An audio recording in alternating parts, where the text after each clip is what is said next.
Okay, so even though I've already given a prediction and talked about this fight, I'll talk about it one last time just because I got nothing to do. Nothing else better to do. And technically I do, but I like talking about mixed martial arts on here. Uh, so there's three possible outcomes for Adesanya and Cannonier. The first one would be in favor of Adesanya. Let's say Cannonier is unable to grab him like he wants to, unable to take him down, and Adesanya is able to keep his distance and use his reach and pick him apart with leg kicks, jabs. He starts slowly in round one.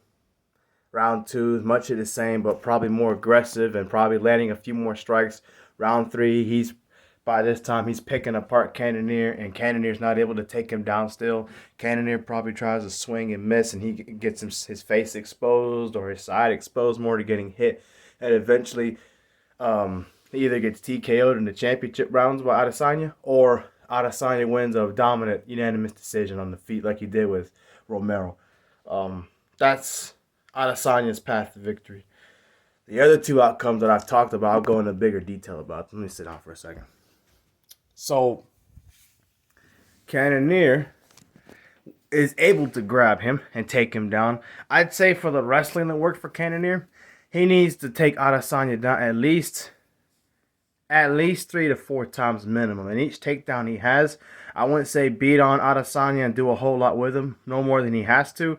I would say try to go for Adesanya's back, or if you have Adesanya, control him on the ground and make Adesanya carry your weight. Remember, even the reason why this is so effective is because Adesanya is a striker.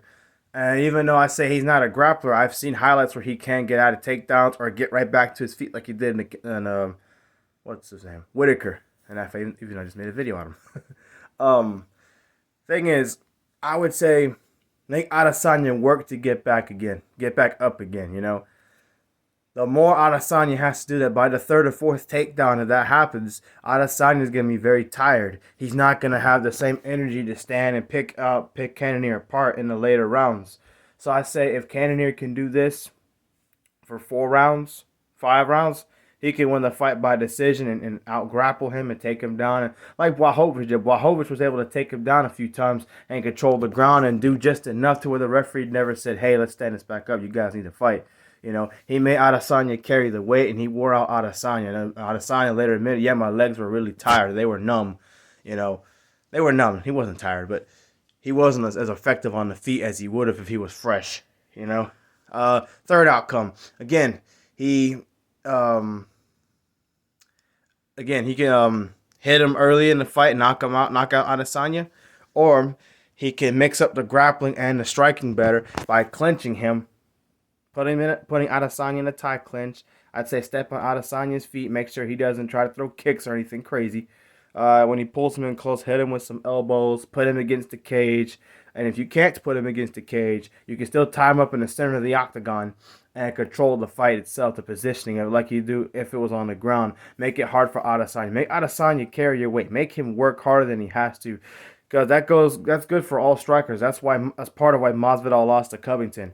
He took Masvidal down several times, and come the championship rounds, Masvidal was tired. Even though Masvidal hurt Covington later in the fight, he didn't have the energy to finish it. That could also help out Cannonier in this situation with Adesanya. If Adesanya is real tired, he might be able to do some damage standing up, to Cannonier, but he won't be able to put him away or wear him out with the strikes. Cannonier is also a tough guy, so he could take a shot or two, I believe. And later in the championship round, instead of winning a decision, he could wait for Adesanya to do something drastic. Because again, if it goes the way I think it goes, he'll be down on scorecards. He'll be struggling. He'll get really frustrated, and he has an ego. So I think the ego may get the best of him. You see Adesanya go for a big head kick or something big. If Cannonier can move out of the way or defend it well, and then counter it with a big hook or a big punch or something, and drop Adesanya, and follow it up with some nasty ground and pound, he can TKO Adesanya that way. So those are my three possible outcomes. Adesanya by TKO decision, which would be pretty similar because if he finishes Cannonier, it won't be within 2 rounds. It'll probably be in the fourth or the fifth round. Or Cannonier wins a one-sided decision with the grappling. Or 3, he wins with good grappling, good tie clenching, keeping him close to his face. And when they are on on the feet later in the 4th or 5th round, Adesanya would be very frustrated. It would try to go for a big kick or big something crazy and get caught because it didn't work for him, and he'll get TKO'd. Those are my 3 possible outcomes for this fight this Saturday.